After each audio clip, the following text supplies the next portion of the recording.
Thank you, Nate. I hate to break it to you, but Daddy knew all the rules.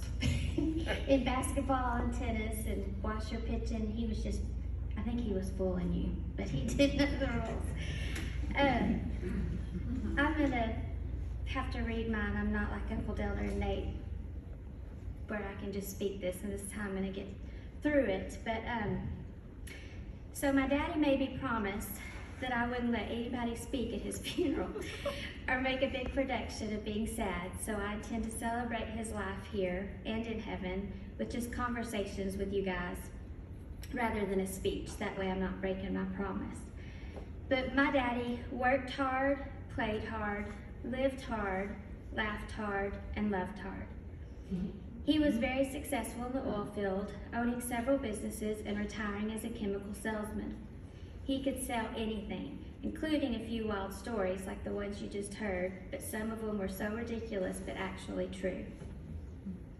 My Aunt Martha told me one time that people in the oil industry referred to Daddy as the crazy genius, a fitting title. He truly knew so much about the oil industry, and at times he was truly crazy. I can remember laying on the bed with him in the late 70s. He was studying a manual after just being hired on at Trico. We both laid on our tummy as he shared every word with me, teaching me as he learned. I was enthralled. He taught me about a ball and seat and how it worked. He kept that ball and seat on his desk all those years. That was just the beginning of his love for the oil industry. And I have that ball and seat in my purse right now, that very same one. During one season of his life, he used his oil contacts to begin Poss & Partners, a weed spraying business. He came up with the slogan, aim to please, shoot to kill. Another pretty genius but crazy idea. When I was a teenager, or in my early 20s, Daddy told me that men have visions and boys have dreams. The boy in my daddy, with childlike faith, had a dream of retiring in the country on water. The man in my daddy had the vision to create his dream into fruition. At this very moment, I know he is playing hard, living hard, laughing hard, loving hard, and finally rejoicing hard in heaven, probably around a beautiful, peaceful place with water. He is no longer in any pain. One Easter Sunday, we were at San Angelo. I sat between Daddy and my granddad at church that morning on the very back row. It was standing room only. When the pastor proceeded with the altar call, he said, "Today we are blessed with a full service, so I'm going to ask you to bow your heads, close your eyes, and pray. Those of you that are ready to accept Jesus into your heart and ask forgiveness for your sins, simply raise your hand and pray for those things." He continued with, "Jesus hears you no matter where you are, and he loves you." I saw my daddy's right hand raised high. He was holding my hand with his left, and he prayed those words with the pastor. As the music played, the pastor prayed and said, "I see all of you with your hands in the air, and most importantly, God sees you and he hears you." Then he said, "I see you. On the back row, I see you." He may or may not have been talking to my daddy.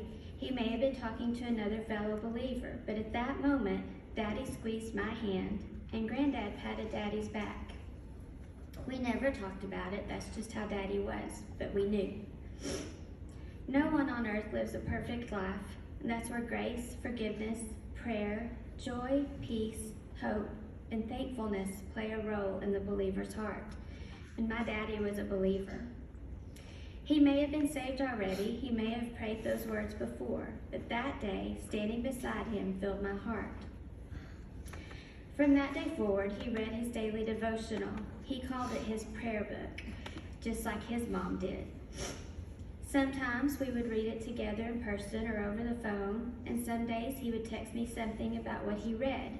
He truly did understand those words and what it meant. I read his prayer book to him the last 4 days of his life when he was unable to respond with words, only a few expressions. The day he passed, his prayer book said, "Now you see only a poor reflection as in a mirror, but soon you will see me face to face. Put aside thoughts of everything else." So I know my daddy is in heaven, and I know I will see him again one day.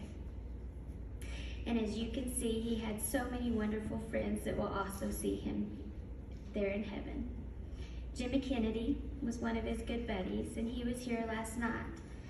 And he and his group of buddies would all go out to eat all the time. And Jimmy told me last night that Daddy led them in prayer at their meals many times. I close this quick conversation about my daddy with a challenge for all of you. If you haven't already, simply raise your hand and pray to God, accept Jesus into your heart, believe in Jesus, ask for forgiveness of your sins, and finally work hard, play hard, live hard, laugh hard, love hard, and aim to please. One of the last times I saw my daddy's eyes, he woke up for a split second and saw me sitting beside him. I got so excited and said, "I see my daddy's eyes," and kissed him on the cheek. He smiled and said, "My precious baby girl, so sweet and so good to her good old daddy. I love you very much." And I love you too very much, Daddy, until we meet again.